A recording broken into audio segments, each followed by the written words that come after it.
Acting is just observations. The small details of the world stitched together to create something larger, deeper, clearer.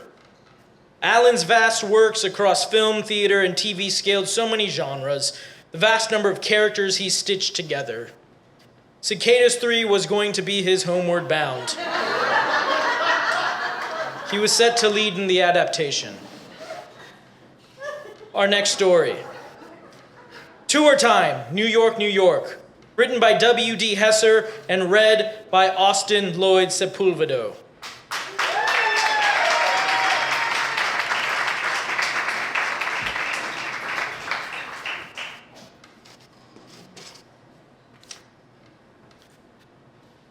I think I've been to New York twice.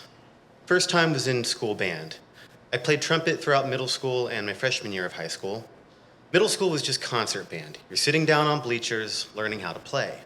In high school, fall semester was marching band and spring was concert band time. Again, where you sit on risers like normal, civilized musicians and focus on playing music without walking backwards and sweating and tripping over each other on the football field. Marching band sucked. Practice in the summer in Houston, outside trudging around while tooting your horn in the sun. Marching in formation for what?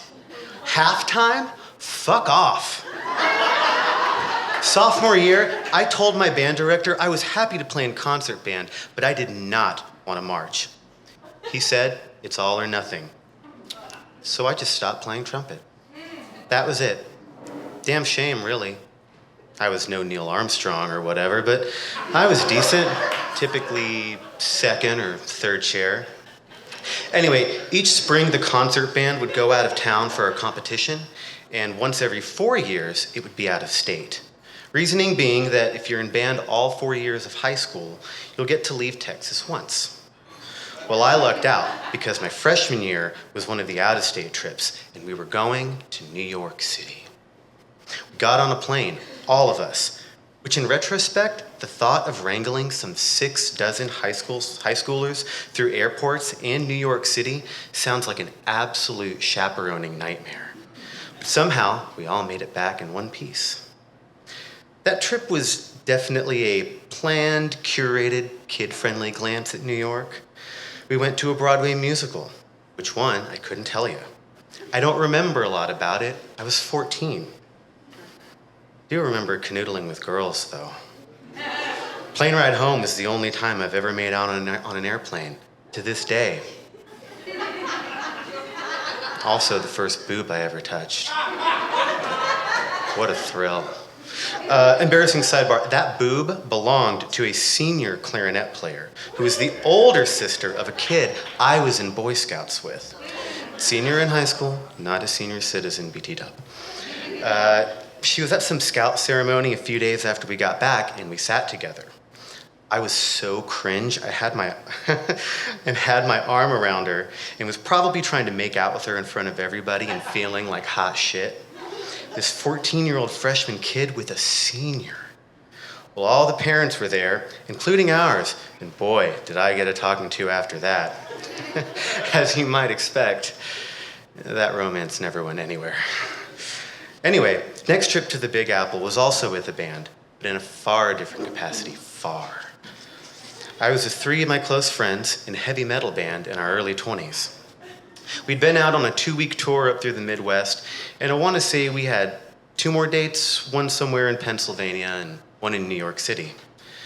The tour was not going well, and we had a band meeting at a Taco Bell in Ohio or something where we were like, do we really want to drive all the way out there for 2 shows that may or may not even happen? A few had been canceled already, and we were all short on cash. But we resolved that we would do what we set out to do somehow. We would go to New York City and finish the tour. So we set out in the northeasterly direction through Amish country. That night, we played a community center in East Pennsylvania that I hardly remember. Next day, we roll into NYC all starry-eyed and excited and stinky and broke. I mean, I get the buzz about it. It's a special place. I should mention that at this point, our Chariot is a late 90s Chevy van. The white one with the vertical airplane-style windows and burgundy interior with curtains and ashtrays. You know the one. It was fairly reliable in the time we had it. Our friend Brandon Lemons had another one just like it. It was the van to have, I'll tell you. Home away from home. You know, while I'm already slightly off topic in automotive world, I'm reminded of a moment in college that wouldn't happen until several years after this New York trip. Some classmates were designing and building a car for the Shell Eco Marathon, and were considering the worst case scenario for the steering system, a combination of braking and turning while on a downhill grade ended up resulting in the highest force acting on the front wheels. Just save that for later.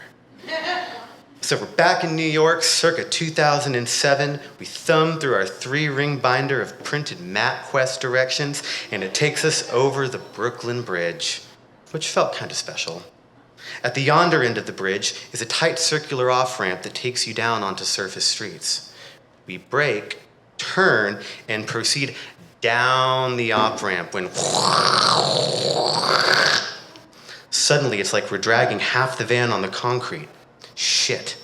We can't stop here, so we limp and drag the poor thing to the end of the ramp and out of traffic, where we discover that one of the front wheels is all cattywampus and jammed up in the wheel well. Something ain't right. We scratch our heads and call a tow truck.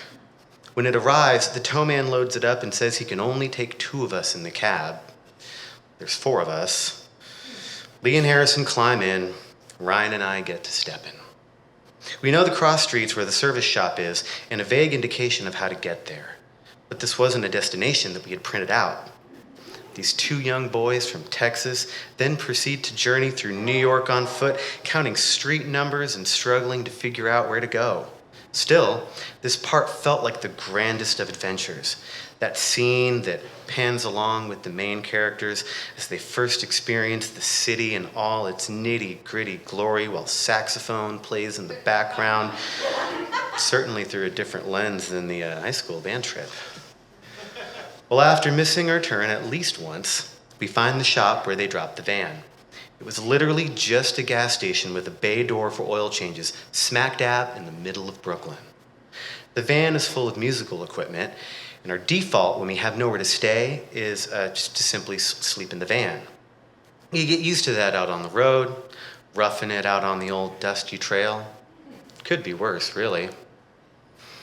Well, it was. It did get worse. The owner of the shop said we couldn't sleep in the van while it was parked on his property. We didn't know anyone in New York. I want to say we had a day or 2 until our show. It wasn't that night or anything, and I honestly don't remember what we were planning on doing otherwise. Either way, it got canceled too. And all of a sudden, we had bigger fish to fry. It was at the end of the tour, and none of us had any money, especially for multiple nights in a hotel in the heart of the Big Apple. I honestly remember reaching the point where we were saying to ourselves and each other, like, I guess we can just sleep in the alley behind the gas station. At least we can keep an eye on the van. Obviously, we were not about to do that. We're middle-class kids from the burbs. Any of our parents would have helped us get a hotel or something if we asked.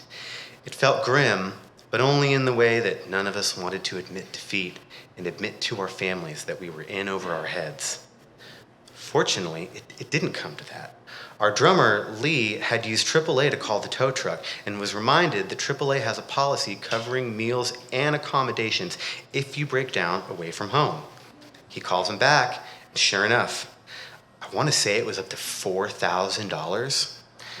By the way, this is not a plug for AAA, who I'm pretty sure lobbies against legalization. Bunch of lames. Still, hell yes, we book the closest hotel we can find. We take the expensive gear we can carry with us and leave the massive speaker cabinets in the van. Compared to the last 2 weeks, this was so deluxe. Showers, beds, air conditioning, are you freaking kidding me? We clean up and go to get a decent dinner that we don't have to pay for. I'm pretty sure Lee charged it to a credit card and got reimbursed later, but you know what I mean. It felt like such a gift. Like when you beat the last boss in that video game and it shows you a montage of characters out having fun, living their best lives together in harmony while the credits roll. This was a Thursday or Friday, and the shop was closed over the weekend, so it took about 4 days to change the ball joint in the van. We walked around, ate pizza, snapped photos, probably took the subway. I don't really remember. New York stuff, pigeons and rats. It was a blur.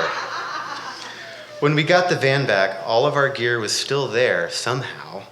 That's probably the biggest miracle of this whole damn story. We piled in and literally drove straight back to Houston nonstop, about 24 hours taking turns day and night. That was brutal, but we survived the New York turnaround. Looking back, I feel so incredibly privileged for the chance to go there and see the thing, but I haven't been back since, and that's okay. Maybe one day, the next time I'm taking the Williamsburg Bridge. Drive safe, y'all.